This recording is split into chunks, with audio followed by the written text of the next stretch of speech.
வணக்கம். இன்று நீங்கள் கேட்க இருப்பது சாண்டில்யன் அவர்களின் மலைவாசல்.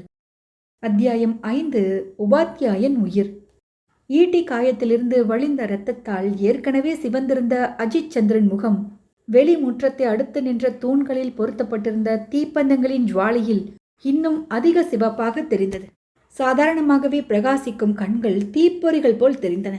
அவன் கம்பீரமான பார்வையையும் இதழ்களில் ஓடிய அந்த சிரிப்பையும் நீண்ட நேரம் பார்க்க சக்தி இல்லாதவளாய் சித்ராதேவி தலை குனிந்து கண்களில் எழுந்து திரண்ட நீர்த்துளிகளை துடைத்து கொண்டாள்.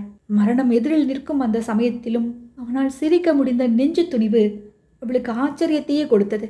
பக்கத்தில் நின்ற தோரமானாவும், சித்ராதேவி, இவன் மிகவும் தைரியஸ்தன்.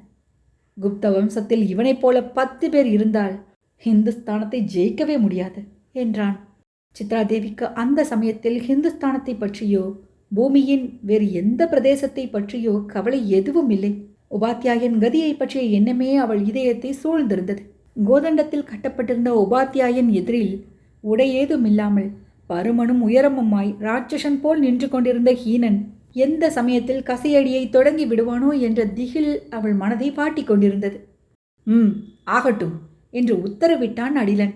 ஹீன அடிமையின் கையில் இருந்த சாட்டை உயர எழுந்து சுளீரென சத்தத்துடன் உபாத்தியாயன் உடலின் மேல் இறங்கியது.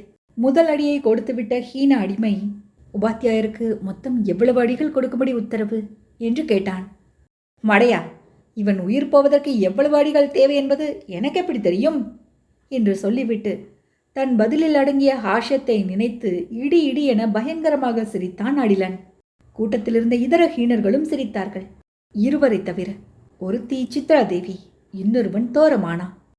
இந்த சம்பவம் நடைபெற்ற சில வருடங்களில் ஹிந்துஸ்தானத்தில் ஹீனர்களின் சாம்ராஜ்யத்தை ஸ்தாபித்த தோரமானா அப்பொழுது ஹீனர் சைன்யத்தில் சாதாரண தலைவனாகத்தான் இருந்தான். ஆனால் பிற்கால ராஜ்யாதிபதிக்கு அவசியமான ஒரு நிதான புத்தியும் சம்பவங்களை சரியானபடி சீர்தூக்கி பார்க்கக்கூடிய சக்தியும் அவனிடம் அப்பொழுதே புலப்பட்டன. அப்பேற்பட்ட தோரமானாவுக்கு ஒரு வீரனை அடிலன் இம்மாதிரி சித்திரவதை செய்வது அடியோடு பிடிக்கவில்லை. இருந்தாலும் அடிலன் வீட்டில் தான் விருந்தாளி என்ற காரணத்தினால் இந்த சித்திரவதையில் குறுக்கிட்டு எதுவும் செய்யாமல் மௌனமாக என்ன நடக்கிறது என்று பார்த்து கொண்டிருந்தான். சாகும் வரை உபாத்தியாயனை அடிக்க உத்தரவு கொடுத்தவுடன் கசையடிக்காரன் தன் தொழிலை அதிக உக்கிரமாகவும் துரிதமாகவும் செய்ய தொடங்கினான். சுளீர் சுளீர் என்று உபாத்தியாயன் உடல் மேல் சாட்டை வார் மின்னல் வேகத்தில் பாய்ந்தது. ஒவ்வொரு அடியிலும் அது பீய்த்துவிட்ட சதையிலிருந்து ரத்தம் பீரிட்டு எழுந்து உபாத்தியாயன் உடலை செந்நிறமாக அடித்து கொண்டிருந்தது. இத்தனை அடிக்கும் உபாத்தியாயன் வாயிலிருந்து எந்த விதமான சத்தமும் வரவில்லை. அவன் அலறுவான் என்று எதிர்பார்த்த அடிலன் ஏமாந்து போனான். ஆகவே சுமார் 12 அடிகள் கொடுத்த ஆயாசத்தில் கை அசந்து போய் ஒரு நிமிஷம் அடியை நிறுத்தி நெற்றி வேர்வையை துடைத்து கொண்ட கசையடிக்காரன் மேல் அடிலன் எரிந்து விழுந்தான்.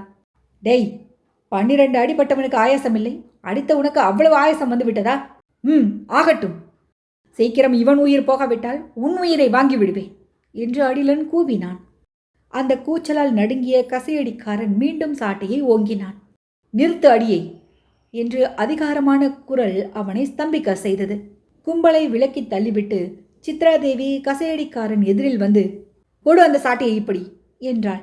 அவள் வேகத்தையும் கோபத்தையும் கண்ட அடிலன் கூட ஆச்சரியப்பட்டான். சித்ராவின் மனோபாவம் அவனுக்கு புரியவில்லை. உபாத்தியாயன் மீது விழுந்த ஒவ்வொரு அடியும் அவள் இதயத்தின் மீது விழுந்திருக்கிறது என்பதையும் அவன் உடலிலிருந்து சொட்டிய ஒவ்வொரு துளி இரத்தமும் அவள் இதயத்திலிருந்து சொட்டி இருக்கிறது என்பதையும் அவன் எப்படி அறிவான்? ஆகவே, சித்ரா, வழியை விடு, அடிமை தண்டனையை நிறைவேற்றட்டும் என்றான் அடிலன். சித்ரா பதில் எதுவும் சொல்லவில்லை.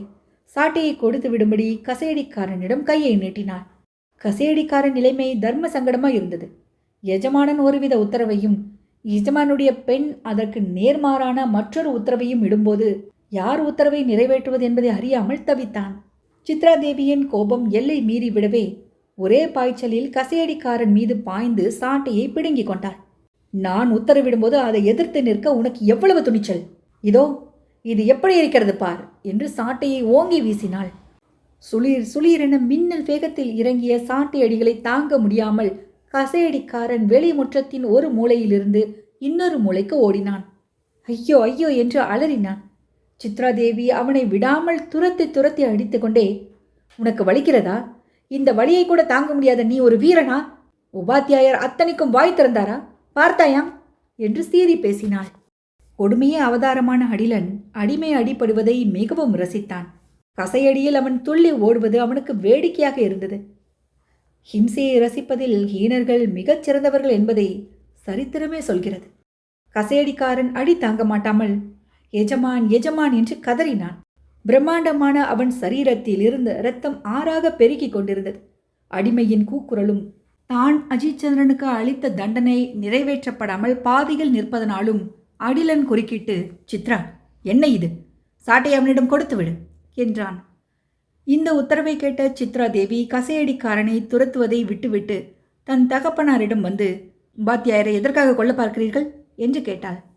என்ன, இதற்குள்ளாகவா மறந்து விட்டாய் என்றான் அடிலன். எதை?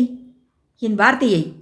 திரும்பியும் இந்த பிராந்தியத்தில் காலை வைத்தால் சாட்டையால் உயிர் போகும் வரை அடிக்க சொல்வேன் என்று உபாத்தியாயனை நான் காலையில் எச்சரிக்கவில்லையா?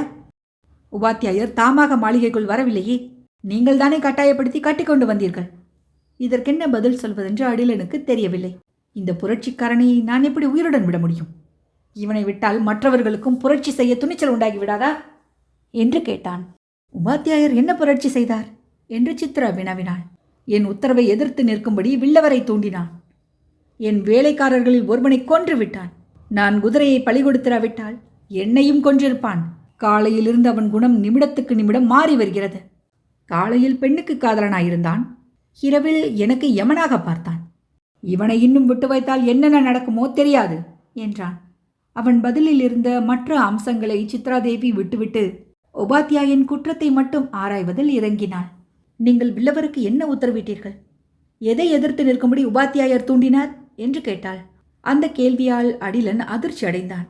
இன்னொருவன் மனைவியை தூக்கி வர பார்த்தேன், அஜித் எதிர்த்தான் என்று சொந்த பெண்ணிடம் எந்த தகப்பனார் தான் ஒப்புக்கொள்ள முடியும்? அடிலன் ஒரு நிமிடம் குழம்பி போய் நின்றான். பிறகு சிரிப்பால் அதை மழுப்பி விடுவதற்காக பெரிதாக சிரித்து, சித்ரா, குரு விஸ்வாசத்தால் குறுக்கு விசாரணையை பலமாக நடத்துகிறாயே, காரணம் எதுவாயிருந்தால் என்ன? புரட்சிக்காரனை ஒழிக்க வேண்டியது ஆள்பவன் தர்மம் தானே என்று கேட்டான். அதுவரை மௌனமாக நின்ற தோரமானாவும் சித்ராவுடன் சேர்ந்து கொண்டான்.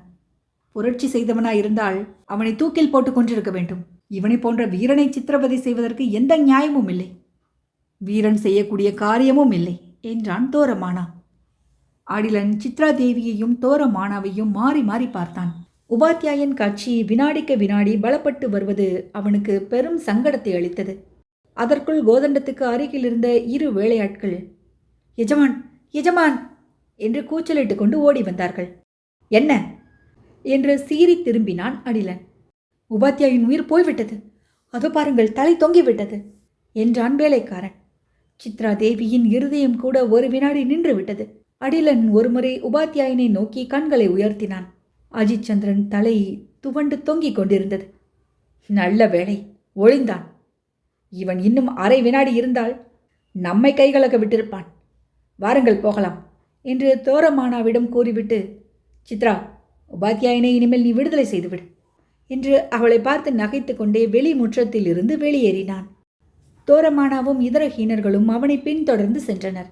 சித்ரா உள்ளே எழுந்த துக்கத்தை வெளிக்கு காட்டாமல் மறைப்பதற்காக பல்லை கடித்து கொண்டு அஜித் சந்திரன் அருகில் சென்றாள். முகத்தில் பிரதிபலித்த அவள் மனவேதனையை ஓரளவு உணர்ந்து கொண்ட வேலையாட்கள் அஜித் சந்திரன் கால் தலைகளை முதலில் அவிழ்த்துவிட்டு பிறகு மேலே இருந்தவைகளை விடுவித்து வெகு ஜாக்கிரதையாக உடலை தரையில் படுக்க வைத்தார்கள். சித்ரா உபாத்தியாயன் அருகில் மண்டியிட்டு உட்கார்ந்து அவன் அழகிய நெற்றியில் கையை வைத்தாள். அஜித் சந்திரன் மெல்ல கண்களை விழித்தான். அதை கண்டு கூச்சலிட போன வேலையாட்களை விழியால் எச்சரித்து நிறுத்தினாள் சித்ரா. மரண மூர்ச்சையை மரணமே என்று நம்பிய வேலையாட்களின் முட்டாள்தனத்தினால் அஜித் சந்திரன் பிழைத்து கொண்டான். அந்த சமயத்தில் ஹீனஸ்திரியான சித்ராதேவி கூட கடவுளை மனதார வாழ்த்தினாள். மெல்ல வேலைக்காரர்களை அழைத்து, இவர் உயிருடன் இருப்பது யாருக்கும் தெரிய வேண்டாம், ஜாக்கிரதையாக கொண்டு போய் உங்கள் வீட்டில் சேர்த்து விடுங்கள், ஆளுக்கு 1000 பொன் தருகிறேன் என்றாள். அம்மா, எஜமானுக்கு இது தெரிந்தால் எங்கள் உயிர் போய்விடுமே. உபாத்தியாயரின் ஓர் உயிருக்காக 2 உயிர்களை பலி கொடுக்கிறீர்களே என்று வேலைக்காரர்களில் ஒருவன் கெஞ்சினான். உபாத்தியாயரின் ஒரு உயிருக்கு உங்களைப் போல் 1000 பேர் உயிர்களை பலி கொடுக்கலாம் என்றாள் சித்ரா. அந்த கணக்கை அவர்கள் ஒப்புக்கொண்டதாக தெரியவில்லை. ஒவ்வொரு மனிதனுக்கும் தன் உயிரை பற்றிய மதிப்பு அதிகம் அல்லவா? ஆகையால் சித்ராதேவியின் உத்தரவை நிறைவேற்ற இஷ்டமில்லாதவர்களாக திருதிருவென விழித்து கொண்டு நின்றார்கள். அவர்கள் சஞ்சலத்துக்கும் சித்ராவின் உறுதிக்கும் இடையில் உபாத்தியாயன் உயிர் ஊசலாடி கொண்டிருந்தது. அத்தியாயம் 6. சித்ராவின் சாகசம். இட்ட உத்தரவை யாரும் எதிர்த்தறியாத சித்ராதேவிக்கு வேலைக்காரர்கள் தன் ஆணையை நிறைவேற்ற இஷ்டப்படாமல் நின்றதை கண்டதும் எல்லையற்ற கோபம் பொங்கி எழுந்தது. 1000 பொன் லஞ்ச ஆசையை காட்டியும் கூட அவர்கள் சண்டித்தனம் செய்ததை நினைத்து அவள் உள்ளம் பெரிய எரிமலையாகி எதிரே நின்ற அந்த 2 அடிமைகளையும் பொசுக்கிவிடக்கூடிய நிலைமைக்கு வந்துவிட்டது. இவ்வளவு உணர்ச்சி வெள்ளம் பெருகியும் உபாத்தியாயன் ஆபத்தை நினைத்து சித்ராதேவி தன்னை அடக்கி கொண்டாள். சிறிது நேரம் உபாத்தியாயன் முகத்தை பார்ப்பது போல் பாசாங்க செய்து கொண்டே வேலைக்காரர்களை எப்படி வழிக்கு கொண்டு வரலாம் என்று யோசித்தாள். அவகாசம் அதிகமில்லை, அபாயமும் அதிகம். உள்ளே சென்றுவிட்ட தகப்பனார் எந்த நிமிடத்திலும் திரும்பி வரலாம். ஆகவே வெகு துரிதமாக சித்ராதேவி நிலைமையை ஆராய்ந்தாள். புத்திசாலி பெண் வினாடி நேரத்தில் ஒரு முடிவுக்கு வந்துவிட்டாள். கூர்மையான புத்தியில் யோசனை வித்துக்கள் வெகு சீக்கிரம் முளைவிட்டு வளர்ந்து பலனளிக்கின்றன. களிமண் மண்டைகளில் அந்த வித்துக்களை ஊன்றுவதே கஷ்டம். சிரமப்பட்டு யாராவது ஊன்றினாலும் இறுகிய அந்த மண்ணில் வித்துக்கள் பிழைப்பதுமில்லை, பலனளிப்பதும் இல்லை. ஆகையால் எதிரே மரம் போல் நின்று கொண்டிருந்த வேலைக்காரர்கள் இருவருக்கும் அடுத்த வினாடி சித்ராதேவியிடம் ஏற்பட்ட திடீர் மாறுதலுக்கு என்ன காரணம் என்பது புலப்படவில்லை. சித்ராதேவி மீண்டும் அவர்கள் மீது தன் கண்களை ஓட்டிய போது அந்த கண்களில் கோபம் சிறிதும் இல்லை, இதழ்களிலும் சிரிப்பு படர்ந்திருந்தது. வேலைக்காரர்கள் மட்டும் சூட்டிக்கையானவர்களாய் இருந்தால் அவள் கண்களில் கோபம் இல்லையானாலும் வஞ்சகம் ஆழ்ந்திருந்தது என்பதை கவனித்திருப்பார்கள். இதழ்களில் சிரிப்பிருந்தாலும் அதில் இகழ்ச்சி கலந்திருப்பதை பார்த்திருப்பார்கள். ஆனால் அவ்வளவு தூரம் சித்ராவின் எண்ணங்களை பாகுபாடு செய்து கொள்ளும் அறிவு அவர்களுக்கு இல்லை. ஆதலால் எஜமானி அம்மாள் ஏன் இப்படி திடீரென மாறிவிட்டாள் என்று வியப்போடு நின்றார்கள்.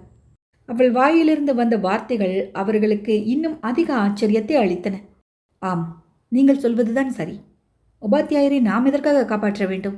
அவர் உயிருடன் இருக்கும் விஷயத்தை அப்பாவிடம் நானே சொல்லிவிடுகிறேன் என்று சொல்லிக்கொண்டே சித்ராதேவி உபாத்தியாயனுக்கு அருகிலிருந்து எழுந்திருந்தாள். உபாத்தியாயர் உயிருக்காக தங்களுக்கு லஞ்சம் கூட கொடுக்க தயாராயிருந்த சித்ராதேவி இப்படி பேசுகிறாளே என்று வேலைக்காரர்கள் பிரமித்து பதிலேதும் சொல்லாமல் வாயடைத்து நின்றார்கள். ஏன் பேசாமல் இருக்கிறீர்கள்? 1000 பொண்ணை இழந்து விட்டோமே என்று வருத்தமா என்று சித்ரா கேட்டாள்.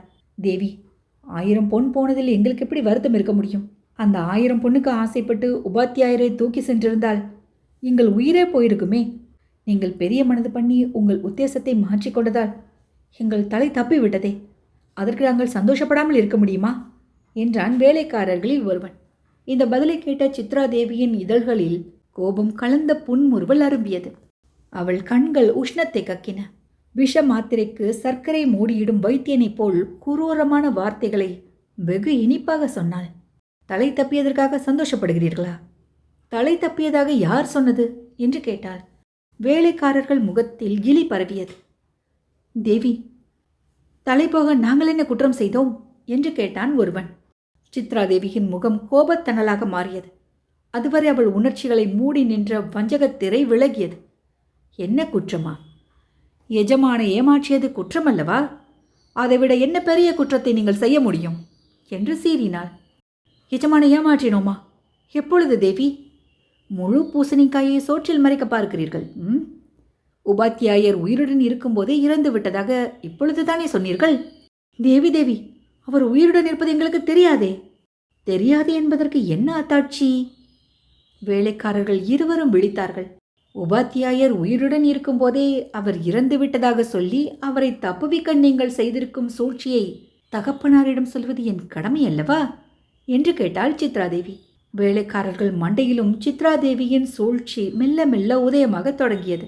விஷயத்தை அவள் திரித்து தங்கள் மேல் குற்றத்தை போட்டால் தங்கள் கதி அதோ கதிதான் என்பது அவர்களுக்கு நன்றாக தெரியும். அவள் தங்கள் கழுத்துக்கு என்ன சாமர்த்தியமாக தூக்கு கயிற்றை மாட்டுகிறாள் என்பதை நினைத்து அவர்கள் உள்ளத்தில் விவரிக்க ஒண்ணாத பயம் சூழ்ந்து கொண்டது. தேவி, தாங்கள் இத்தகைய அபாண்டமான பொய்யை சொல்லலாமா என்று ஒருவன் கெஞ்சினான். அடிலன் மகள் பொய் சொல்கிறாள் என்பதை யாரிடமாவது சொல்லிப்பார் என்று கூறிவிட்டு ஓரடி எடுத்து வைத்து வாசற்படியை நோக்கி நடப்பது போல் பாசாங்கு செய்தாள். ஏழைகள் சொல்லும் உண்மையை விட பெரிய இடத்து பொய்மையைத்தான் எல்லோரும் நம்புவார்கள் என்பது வேலைக்காரர்களுக்கு தெரியாதா என்ன? 2 எட்டில் தாண்டி சென்று சித்ராதேவியை மறித்து கொண்டு அவள் காலில் விழுந்தார்கள். வேண்டாம் தேவி, வேண்டாம், எங்களை கொல்லாதீர்கள். உபாத்தியாயரை நாங்கள் காப்பாற்றி விடுகிறோம். உங்கள் உத்தரவு எதுவானாலும் நிறைவேற்றுகிறோம் என்று கெஞ்சினார்கள். தான் ஜெயித்து விட்டதை சித்ரா அறிந்தாள். உள்ளே எழுந்த உவகையை மேலுக்கு காட்டாமலே, உங்களை நான் எப்படி நம்ப முடியும்? ஒருமுறை என் கட்டளையை மீறிய நீங்கள் மீண்டும் என் கட்டளையை காற்றில் பறக்க விட மாட்டீர்கள் என்பது என்ன நிச்சயம் என்று கேட்டாள். கடவுளின் மேலானை, உங்கள் வார்த்தையிலிருந்து இம்மை பிசகாமல் எதை சொன்னாலும் செய்கிறோம் என்றான் வேலைக்காரர்களில் ஒருவன். அவன் சொன்னதை ஆமோதிப்பதற்கு அடையாளமாக அவன் தோழனும் தலையை ஆட்டினான். அப்படியானால் உபாத்தியாயரை மெல்ல தூக்கி கொண்டு போய் உதயன் வீட்டில் விட்டு அவருக்கு உடனே சிகிச்சை அளிக்க சொல்லுங்கள். நீங்கள் காரியத்தை முடித்துவிட்டு திரும்பியதும் பொற்காசுகள் உங்களுக்காக காத்திருக்கும். சீக்கிரம் செல்லுங்கள். இந்த வாசற்படியை தாண்டியதும் வெளிக்கதவுக்காக செல்ல வேண்டாம். தோட்டத்து பக்கமாக சென்று மரங்களின் நிழலிலேயே மறைந்து சென்றால் யாரும் உங்களை பார்க்க மாட்டார்கள் என்றாள் சித்ராதேவி. யாராவது பார்த்தால்? உபாத்தியாயர் உயிர் போய்விட்டதாகவும் அவரை நான் செண்பக தோட்டத்தில் புதைக்க சொன்னதாகவும் சொல்லிவிடுங்கள். உபாத்தியாயர் உடலை உங்கள் மேல் வஸ்திரத்தால் மூடிச் சென்றால் சந்தேகத்துக்கு இடம் ஏற்படாது. புரிந்ததா? புரிந்தது தேவி, இதோ புறப்பட்டு விட்டோம் என்று ஒரு வேலைக்காரன் சொல்ல இன்னொருவன் உபாத்தியாயனை தூக்க ஏற்பாடுகளை செய்தான். உபாத்தியாயன் உயிருடன் இருந்ததால் உடல் லேசாகத்தான் இருந்தது. பீமன்களைப் போல் இருந்த 2 வேலைக்காரர்களும் அவனை மெல்ல தூக்கி கொண்டனர். சித்ரா அவர்களுக்கு அருகில் வந்து உபாத்தியாயன் முகத்தை தன் கைகளால் தடவி கொடுத்தாள். உபாத்தியாயன் கண்கள் திறந்தன. ஆனால் பார்வை மயக்கமாயிருந்தது. அக்கம்பக்கத்தில் இருப்பவர்களை புரிந்து கொள்ளக்கூடிய சக்தி அந்த பார்வையில் இல்லை. கண்ணை விழித்ததோடு உபாத்தியாயன் நிற்கவில்லை. தேக காயங்களின் வலியை தாங்க முடியாமல் ஒரு முறை அம்மா என்று பரிதாபமாக முனகினான். வேலைக்காரர்கள் பயத்தால் ஒருவரை ஒருவர் பார்த்து கொண்டனர். உபாத்தியாயரே, நீர் இறந்து விட்டீர் ஐயா, கொஞ்சம் தயவு செய்து வாயை மூடிக்கொண்டிரும் என்று எச்சரித்தான் வேலைக்காரர்களில் ஒருவன். யார் சொல்வதையும் கேட்கக்கூடிய ஸ்திதியில் உபாத்தியாயன் இல்லாமல் இருந்தாலும் உடம்பிலிருந்த பலகீனத்தால் அவன் முனகல் நின்றதோடு கண்களும் மூடிக்கொண்டன. அவனை அணைத்தபடி தூக்கிக் கொண்டே வேலைக்காரர்கள் மாளிகை தோட்டத்தை அடைந்து மலைவாசல் குடிகளின் வாசஸ்தலத்தை நோக்கி பதுங்கி பதுங்கி நடந்தார்கள். கண்ணுக்கு மறையும் வரையில் சித்ராதேவி அவர்களை பார்த்து கொண்டே நின்றாள். அவள் கண்களில் நீர் நிறைந்து விடவே தூரத்தில் சென்று கொண்டிருந்த உருவங்கள் மிக மங்களாக தெரிந்தன. உபாத்தியாயினை தூக்கி சென்ற வேலைக்காரர்களை சித்ராதேவி மட்டுமல்ல, மற்றொரு உருவமும் பார்த்து கொண்டே நின்றது. மேல் மாடியில் தன்னந்தனியே நின்று 2 வேலைக்காரர்கள் எதையோ சிரமப்பட்டு தூக்கி செல்வதை மிகுந்த சந்தேகத்துடன் பார்த்து கொண்டிருந்தான் கபீசத்திலிருந்து வந்திருந்த ஹீனர்களின் உபசேனாதிபதி தோரமானா. தோரமானாவின் சூக்ஷ்ம புத்திக்கு நடக்கும் காரியம் நொடிப்பொழுதில் புலனாகிவிட்டது.